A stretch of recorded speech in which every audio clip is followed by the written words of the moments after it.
ওনাদের সাথে স্ক্রিন শেয়ারটা আসলে বড় লেভেলের কাজ। আমার ঘটনাটা একেবারে অন্য কিছু। আমি যেমন স্পিচলেস হয়ে গেছি না, বর্তমান রাজনীতি অবস্থাটা আসলে স্পিচলেস করার মতো। তো এই সিনেমাটা হচ্ছে ওইরকম একটা বই যেখান থেকে মানুষজন ইতিহাস সম্পর্কে জানতে পারবে। আমি আসলে বিজ্ঞাপনের আর্টিস্ট।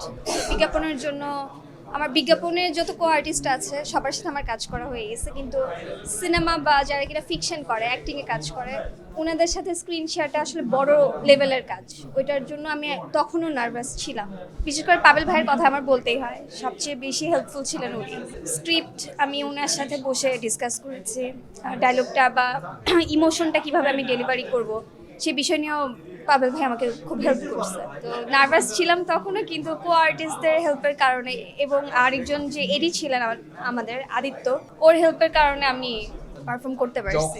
আমি যতটুকু জায়গাতে গল্পটা বয়ান করছি বা প্রকাশ করেছি, যতটুকু গল্পে আমার যতটুকু পারফরমেন্স ছিল, ওইখানে আসলে 24-এর বিষয়টা আসে না, এটা বাকিদের ঘটনাতে আসে। আমার ঘটনাটা একেবারে অন্য কিছু। আমি যেমন স্পিচলেস হয়ে গেছি না, বর্তমান রাজনীতি অবস্থাটা আসলে স্পিচলেস করার মতো।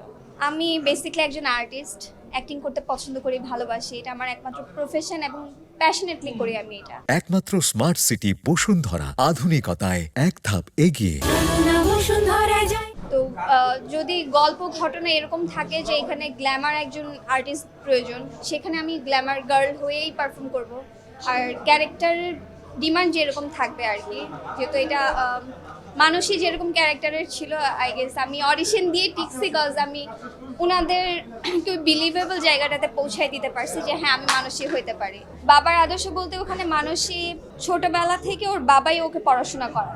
ও সাধারণ স্কুল কলেজের মতো 8-10 জন স্টুডেন্টের মতো পড়াশোনা করে গ্র্যাজুয়েশন কমপ্লিট করার নেই, ওর বাবার কাছে পড়াশোনা করেছে। এবং বাবা সবসময় চিন্তা করে যে গ্রামে থাকি আমরা, ওখানকার পরিবেশ, ওখানকার মৎস্য সম্পদ নিয়ে, কৃষি সম্পদ নিয়ে, এগুলা নিয়ে ডিসকাস করতো বাবা। তো মেয়ে ছিল বাবার সহচরী বলা যায়। আমি আশাবাদী বলতে চাচ্ছি না, আমি বলতে চাচ্ছি এটা একটা দরকারি দলিল জাতীয় সিনেমা বলতে পারি। মানে কেউ যদি কখনো বাংলাদেশের ইতিহাস নিয়ে পড়াশোনা ব্যাপারটা করতে চায়, জানতে চায়, তো থাকে না অনেক সিনেমা থেকে আমরা অনেক ইতিহাস জানি, তো এই সিনেমাটা হচ্ছে ওইরকম একটা বই যেখান থেকে মানুষজন ইতিহাস সম্পর্কে জানতে পারবে।